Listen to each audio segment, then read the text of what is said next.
Hey Nash, what should we make? The DeLorean is ready. Let's go back to the 50s like Doc and Marty and make something from that era, like a tuna noodle casserole. All right, hopefully it works and it doesn't kill us, but let's go.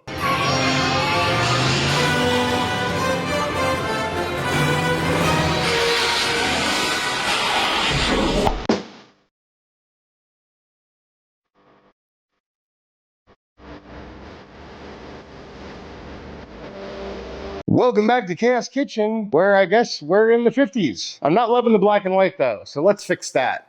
So the 50s were a time after World War II. Things were bustling, people were happy, things were peaceful. For the most part. Agriculture was booming, but access to fresh produce out of season especially wasn't the greatest. But most of all, it was a time of convenience. So people loved convenience. People were cooking more at home, but again, convenience. So canned food, prepared food, that kind of stuff. So this gave rise to dishes such as like Jell-O molds and Jell-O salads. Thank God those didn't stick around. But also things that did stick around, like meatloaf and casseroles. We've made a ton of casseroles, a lot of beef casseroles, which gave rise to the 1971 launch of Hamburger Helper and stuff like that. But another one that may be controversial, I don't know, it depends on who you are. If you're a hater, you can fight me. Then I'll eat yours too. Tuna noodle casserole.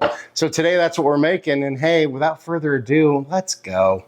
So we want to start by bringing about 4 quarts of water up to a boil. Then we salt it heavily, make our little volcano effect because it's always fun. Does salting it heavily make a difference rather than moderately? Probably not. I don't know, but it's fun, so whatever. Preheat your oven to 425. Then we pour in 1 pound of egg noodles to our water. Then once your water comes back up to a boil, we want to cook this 1 minute shy of al dente. So for me, that's 7 minutes. So we let this cook. Then while our pasta's cooking, we want to dice an onion and grate about 2 cups of cheddar cheese. Yes, I'm using a paper plate. It just makes it easier to capture the cheese, you know? And then once your pasta's done, kill the heat, and we drain our pasta. All right, so then we take, I don't know, 30 or 40 Ritz crackers. We want to smash these, so I'm just gonna pour these into a Ziploc bag, like so, and then just smash these into like a breadcrumb sort of consistency. Like it doesn't need to be powdered like flour, but you know, you get what I'm saying, right?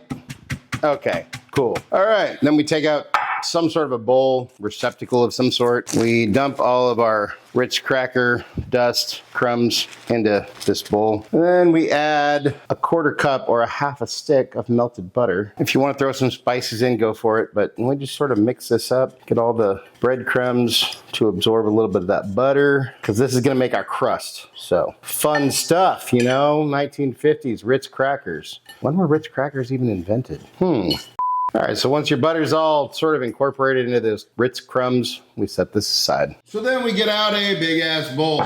Honestly, if I were you, I would just throw this all into the bowl you already cooked your pasta in, because that way you have less things to clean. But for the sake of the video, we're gonna use this big glass bowl so you can see everything better. So then we add our pasta. I feel like we're gonna have a similar situation to our chicken pot pie casserole, where we're gonna need a bigger boat. We'll make it work. So then we add 2 normal cans or 1 big can. I think we want 10 ounces of tuna. So I think a normal can has 5 ounces. I think this big ass can is like 12 ounces. All right, so we get some extra tuna. Extra protein, you know, we're trying to be healthy. Does more protein equal healthy? According to today's random non-scientific based pop knowledge, yeah. Even Starbucks has protein stuff in it. But look at the amount of protein. Is it really? Anyways, doesn't matter. All right, then we throw in our onion. Whoa, got a little aggressive there.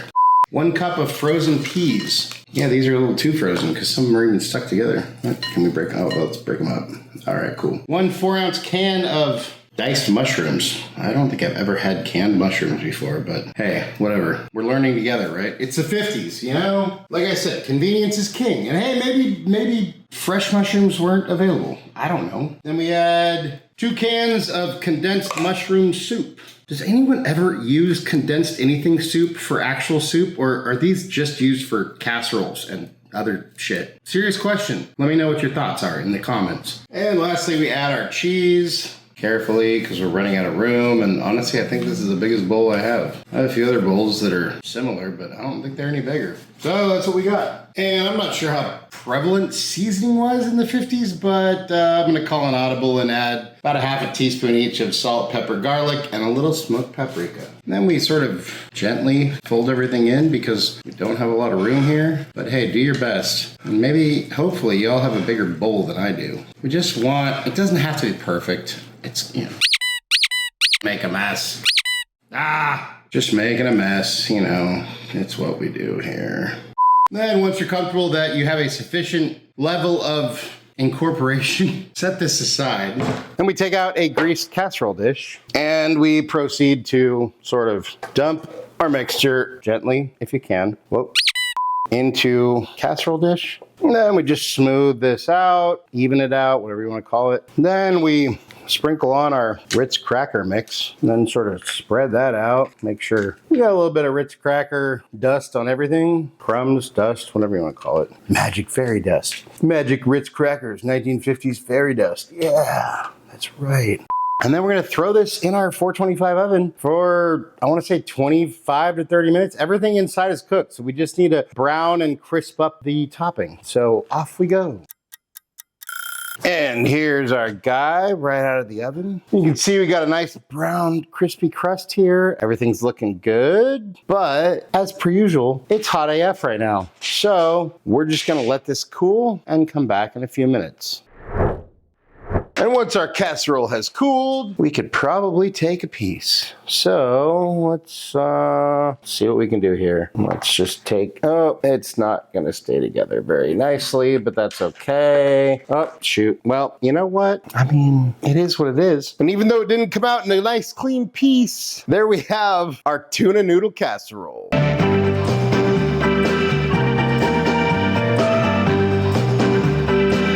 And it's time for a bite. Cheers. Despite the fact that it kind of fell apart when we were plating it, nothing wrong with that. It's still freaking delicious. Look, you could hate on tuna casserole all you want, but it's cheap, it's easy, and it's freaking delicious. It's nostalgic, it's creamy, it's rich, it's savory, and it just makes perfect sense. This was popular in the 50s. Super good. Look, if you haven't had this in a long time, give it a try. If you got a family, cook it for your family. If you don't, cook it for yourself. You won't regret it. Out of 10. That's what I think, but hey, let's see what Nash thinks. Hey bud, how you doing? I'm great, man. The 50s are cool, but I don't know about those Jell-O dishes. They seem pretty sketch. Well, check it out. We made this tuna noodle casserole you wanted, and of course we made a dog-friendly version just for you. Here you go.